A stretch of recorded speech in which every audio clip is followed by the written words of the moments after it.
Hi there, it's Cami. Hi, it's Cami, and today I'm talking to you about how I've struggled on and off with weight. And it's that miserable 5 to 7 pounds. And a lot of it has to do with hormones and water retention, and also what you're eating and how much you're moving and your age. So, the things that I've found as a trainer and a longtime fitness expert is, and with my own body, is that when I go through getting into this stable phase of getting that weight, that miserable, and I call it like that extra luggage weight that I'm trying to get off, and then I get to a nice part where I'm comfortable and I'm like, all right, this is where I want to be. Few months later, boom, it changes. So I don't know if you experience this as well, but I do. And a lot of my clients that I talk to and work with, they experience as well. They go through this. And we analyze what they're eating, how much they're moving, even sleep patterns. All of that. And I know you've read this so many times. You've listened to so many YouTube channels. And then even you'll listen to all of these different topics.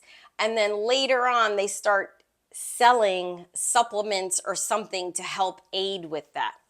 But I'm not going to do that with you today. I'm not going to say whenever, but what I am going to talk about a little bit here and why I'm speaking on this platform that I have is maybe you're going through what I'm going through. Maybe it can reach somebody.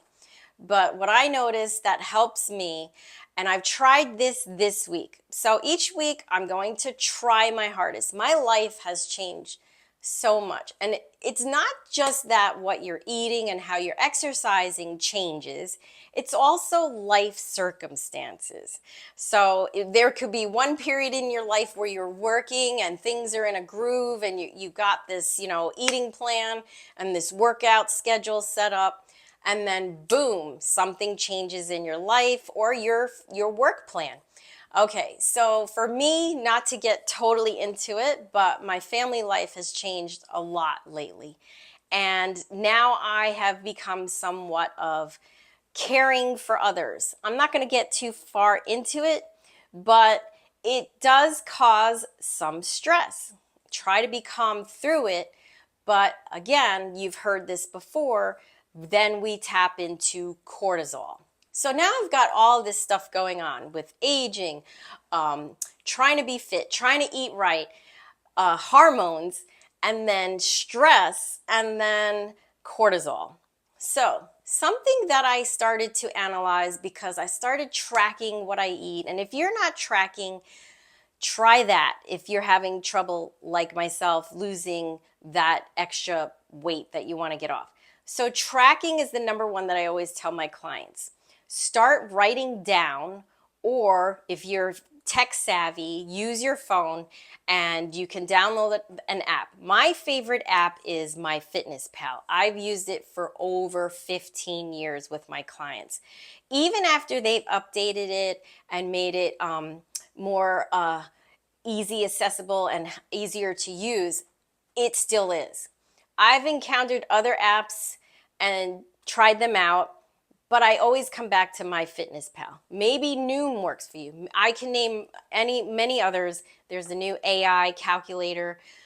Whatever it is, start tracking. If you can track, and I tell my clients, and this is work, it's tried and true. If you can track your whole day, it's going to be tough, but you have to make this commitment to see some change if you want to see it work. And then it's an eye opener because you start to see, oh wow, this explains why I can't get this excess luggage, baggage to move, to budge. Okay, so back on that track. Track your food. If you're not tech savvy, take a little notepad, journal, write down what you eat. You can even look at the products and check the labels to see how much calories. You could see the whole breakdown and the fat. Don't forget that serving size is very important. That tells you everything. So when you start tracking, you're going to start to see how much your intake of food is. Okay, now on to the next thing. I started tracking, I started analyzing, not too crazy because I don't want to create even more stress on top of the stress that I'm already going through. So I started tracking and I started realizing, okay, I can increase my protein.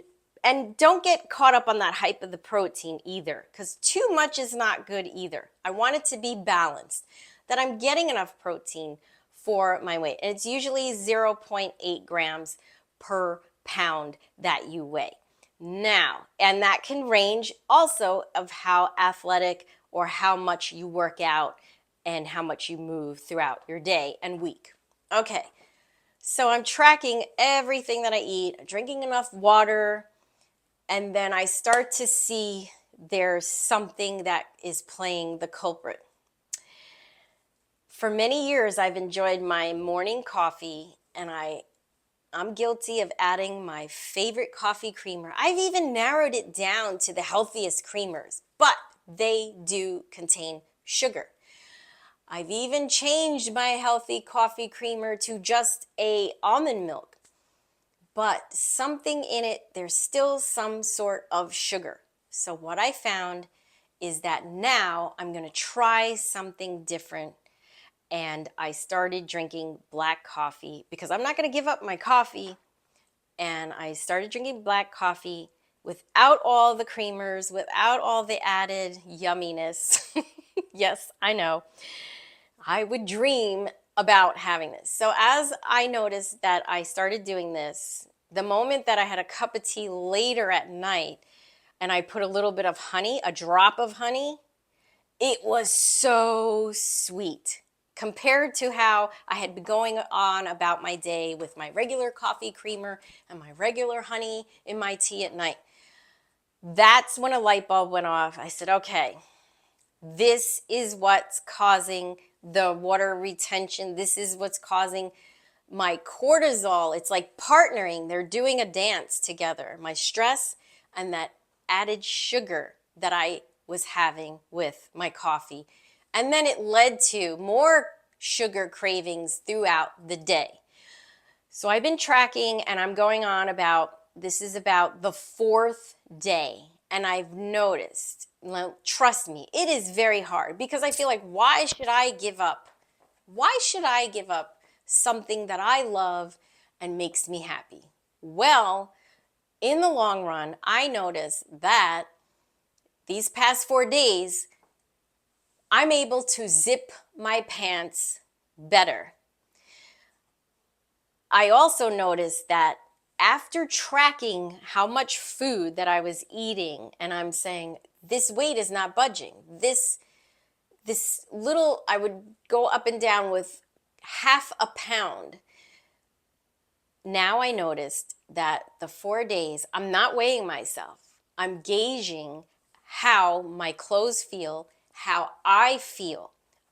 Okay, I have to report that I'm not feeling puffy.